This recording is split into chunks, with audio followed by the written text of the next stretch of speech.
ओडिशा के भुवनेश्वर की ये वारदात हैरान कर देगी आपको। एक 25 साल के फार्मासिस्ट ने दो प्रेमिकाओं के साथ मिलकर अपनी पत्नी को हाँ आपने ठीक सुना, अपनी पत्नी को एनेस्थीसिया का इंजेक्शन देकर मार डाला। क्या है पूरी कहानी, आओ जानते हैं आज की वीडियो में। ओडिशा के भुवनेश्वर की ये वारदात हैरान कर देगी आपको, जहां 25 साल के फार्मासिस्ट ने दो प्रेमिकाओं के साथ मिलकर अपनी पत्नी को एनेस्थीसिया का इंजेक्शन देकर मार डाला। ये वारदात भुवनेश्वर के भरतपुर इलाके में हुई। 28 अक्टूबर को प्रद्युम्न कुमार दास अपनी पत्नी शुभश्री को लेकर भुवनेश्वर के कैपिटल अस्पताल पहुंचा।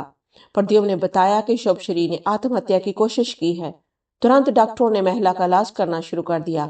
इलाज के दौरान शुभश्री की मौत हो गई। मौके पर पुलिस पहुंची। पद्मश्री ने पुलिस को बताया कि उसकी पत्नी ने खुदकुशी की है। इस संबंध में उसने थाने में एक शिकायत भी दी। पुलिस ने इस मामले में, क्योंकि ये डेथ एक नेचुरल डेथ नहीं थी, पुलिस ने इस मामले में मामला दर्ज करके जांच शुरू की। शव को पोस्टमार्टम के लिए भेजा गया। अब पोस्टमार्टम रिपोर्ट सामने आई तो पुलिस के होश उड़ गए। पोस्टमार्टम रिपोर्ट में खुलासा हुआ कि महिला के हाथ और गले में काले धब्बे पड़े हुए हैं। ये भी पता चला कि महिला की मौत एनेस्थीसिया की ओवरडोज की वजह से हुई है। इस रिपोर्ट के आधार पर पुलिस ने तुरंत आरोपी को गिरफ्तार कर लिया।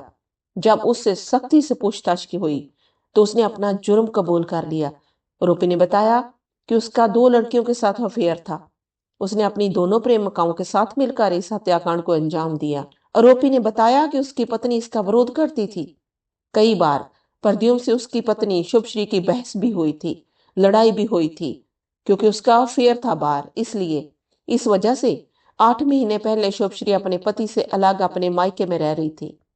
28 अक्टूबर को प्रद्युम्न ने अपनी पत्नी को बहाने से अपने घर बुलाया। वहां से आरोपी उसे अपनी प्रेमिकाओं रोजी पात्रा के घर ले आया। वहां प्रद्युम्न और उसकी दोनों प्रेमिकाओं ने एनेस्थीसिया का इंजेक्शन देकर उसे मार डाला।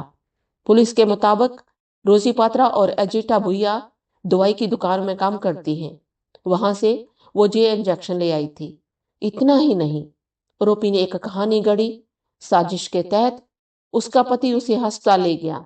बताया कि उसकी पत्नी ने खुदकुशी की कोशिश की है।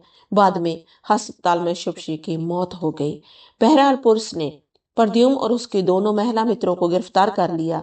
आज की कहानी से हमें पता चलता है कि मुजरिम चाहे कितना भी शातिर हो, कितना भी चालाक हो, वो एक ना एक दिन पकड़ा जाता है, क्योंकि वो कोई ना कोई ऐसा सुराग छोड़ देता है। पुलिस को पता चल जाता है कि उसने जो जुर्म किया है। आजकल इंसान की मानसिकता ऐसी हो गई है कि आप किसी के साथ नहीं रह सकते तो छोड़ दो। मारने की क्या जरूरत है, ऐसा जुर्म करने की क्या जरूरत है, किसकी जिंदगी लेने की क्या जरूरत है।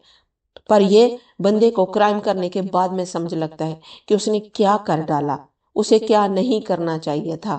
फिर मिलते एक और नई क्राइम की दुनिया की एक नई कहानी के साथ।